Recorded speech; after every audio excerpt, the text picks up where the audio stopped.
Cuando queremos medir el flujo de agua que está saliendo de un tanque a través de un grifo, como podemos ver en esta imagen, podemos colocar un recipiente y luego medir cuánta cantidad de agua entró en el recipiente en un tiempo determinado delta de t. Con estos datos podemos calcular el flujo de agua simplemente dividiendo el volumen obtenido entre el intervalo de tiempo, de modo que podamos llegar a medir cuántos litros por segundo o cuántos metros cúbicos por segundo pasaron a través del grifo. Bueno, entonces con base en esto vamos a definir la tasa de flujo volumétrico, que vamos a denotar con la letra Q como el volumen de fluido que pasa a través de una sección transversal por unidad de tiempo, donde la sección transversal, aquí voy a hacer un corte, digamos, del tubito por el cual salió el agua, sería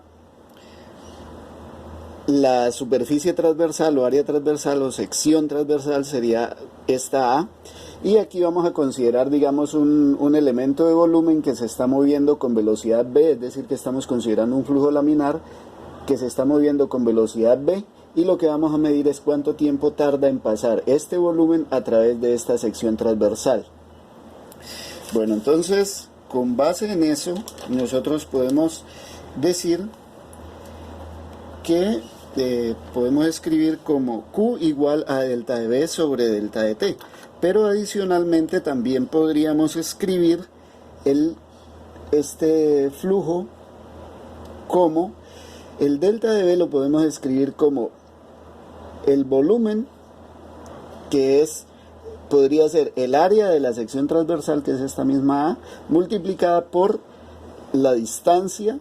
Entonces podemos decir delta de X multiplicado por A dividido entre delta de T.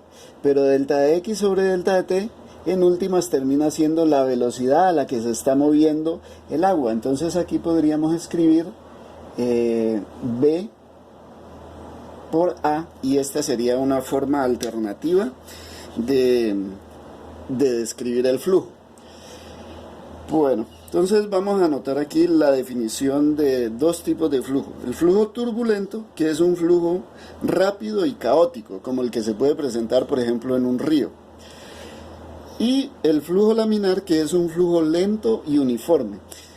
Bueno, entonces vamos a utilizar estas dos definiciones anteriores para estimar de manera promedio cuánto es el flujo de agua de un río cualquiera. Entonces, bueno, para eso nosotros sabemos que, bueno, en un río el flujo necesariamente tiene que ser turbulento, porque por lo general se va a estar moviendo rápido y el movimiento de las moléculas de agua va a ser caótico, pero nosotros en algunas secciones del río podemos considerar hacer una aproximación y llevar como si el flujo se comportara como un flujo laminar.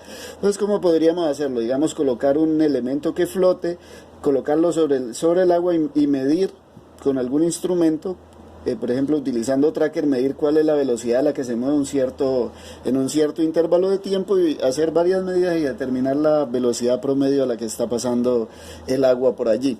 Luego consideraríamos, podemos hacer una aproximación. Bueno, la sección transversal de corte del río no va a ser una sección uniforme, pero se puede hacer, digamos, una aproximación en la cual uno tenga una estimación adecuada de cuál es el área del cauce del río.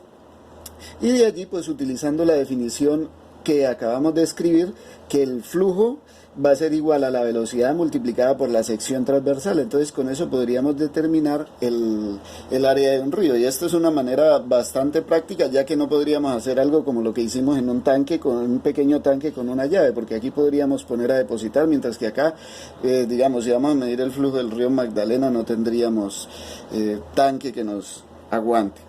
¿De acuerdo? Entonces, bueno, de esta manera queda definido el flujo en varias formas, como la velocidad multiplicada por la sección transversal, o el volumen dividido entre el intervalo de tiempo que tarda en pasar el elemento de volumen sobre una sección transversal. De aquí que las unidades de flujo, pues en este caso de flujo volumétrico, sean metro cúbico por segundo, o puede ser litros por segundo, o puede ser galones por segundo, dependiendo de la situación en la que estemos trabajando.